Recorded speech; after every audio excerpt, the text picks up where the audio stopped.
আসসালামু আলাইকুম এভরিওয়ান, আবারও আপনাদের মাঝে নতুন ভিডিও নিয়ে চলে আসলাম। আজ রান্না করব তেলাপিয়া মাছ দিয়ে পুঁই শাকের বিচি রান্না করব। পুরো রেসিপি জুড়ে সাথে থাকবেন, আশা করি আপনাদের অনেক অনেক ভালো লাগবে ইনশাল্লাহ। ভালো লাগলে সবার মাঝে ছড়িয়ে দিবেন, শেয়ার করে দিবেন ইনশাল্লাহ। তো এখন আমি প্রথমে একটা পাতিল বসাই দিলাম। আগে ক্যামেরা অন করার আগেই আমি এটা বসাই দিলাম, যেহেতু তাড়াহুড়ো আছে, বাসায় গেস্ট আছে, সেই জন্য আমি তাড়াহুড়োর ভিতরে রান্না করছি। এরপর প্রথমে আমি একটা পাতিল বসাই দিয়ে মিডিয়াম পরিমাণ মতো তেল দিয়ে দিলাম, 1 কাপ পরিমাণ পেঁয়াজ দিয়ে দিলাম, 1 কাপ পরিমাণ একটু লাল লাল পেঁয়াজটা একটু কালার আসার পরে আমি দিয়ে দিলাম আদা বাটা রসুন বাটা, এরপর দিয়ে দিলাম কাঁচামরিচ, এরপর দিয়ে দিলাম হলুদের গুঁড়া ধনিয়া জিরা গুঁড়া, স্বাদ মতো লবণ দিয়ে একটু নেড়ে ছেড়ে দিয়ে পরিমাণ মতো পানি দিলাম। পানি দিয়ে খুব ভালো করে মশলাটা কষে নিলাম। মশলাটা কষে দিয়ে আবার একটু পানি দিলাম। পানি দিয়ে এখন দিয়ে দিব মাছগুলো যখন পানি দেওয়ার পরে পানিটা একটু বড় কষার পরপর দিয়ে দিলাম মাছগুলো দেওয়ার পরে মাছগুলো কিছুক্ষণ রান্না করে নিব। এইভাবে মশলার ঝোলের উপরে কিছুক্ষণ ভালো করে রান্না করে নেব। আবার মাছগুলো আবার পাতিল থেকে আমি একটা পাতিলে নিয়ে নিলাম, ঝোল থেকে একটা পাতিলে নিয়ে নিলাম। নিয়ে এখন আবার দিয়ে দিব এখন পুঁই শাকের বিচিগুলো দিয়ে বেশ কিছুক্ষণ সময় নিয়ে রান্না করে নিব।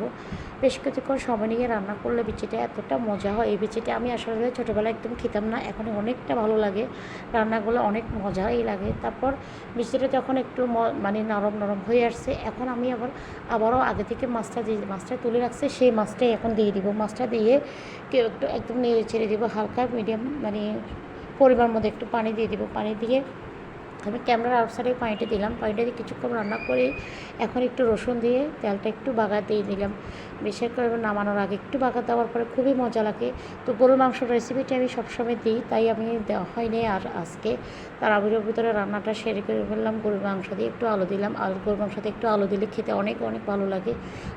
যাদের বাচ্চা আছে তারা অবশ্যই গরুর মাংসতে আলু দিতে হবে। এরপর এখানে তেলাপিয়া মাছটাকে আমি ছোটো ছোটো পিস করে একদম ঝাল করে নিয়েছি, খুবই মজা হয়েছে। খাওয়া দাওয়া শেষ করে এখন এখানে আমার ছোটো ভাইয়ের বউ গ্রামের বাড়ি থেকে আসছে। ও খুবই মজার নাস্তা বানাতে পারে। তো ও পিঠা বানাচ্ছে, এটা ডিমের পিঠাটা আসলে আপনারা পুরো রেসিপি দেখতে চাইলে ইনশাল্লাহ আমি আপনাদেরকে দেবো, আপনারা কমেন্ট করে জানাতে পারেন। তো ও কীভাবে রান্না বানাচ্ছে সেটাই আমি ভিডিও করছি বসে। তো আসলে এই জিনিসটা অনেক ভালো লাগে, একটা সুন্দর কোনো কিছু দেখলে ভিডিও করতে অনেক অনেক ভালো লাগে। তো আশা করি আপনাদের অনেক ভালো লাগছে, ইনশাআল্লাহ দোয়া করবো, আপনারা সবাই দোয়া করবেন আমার জন্য। এরপর আমি একটু ভাজানোটা দেখালাম, একটু ভেজে ফেলতেছি, দেখতে পাচ্ছেন কী সুন্দর ফুলে যাচ্ছে, এতটা সুন্দর। পিঠাটা খেতে অনেক দারুণ লাগছে, অনেক অনেক মজা লাগছে।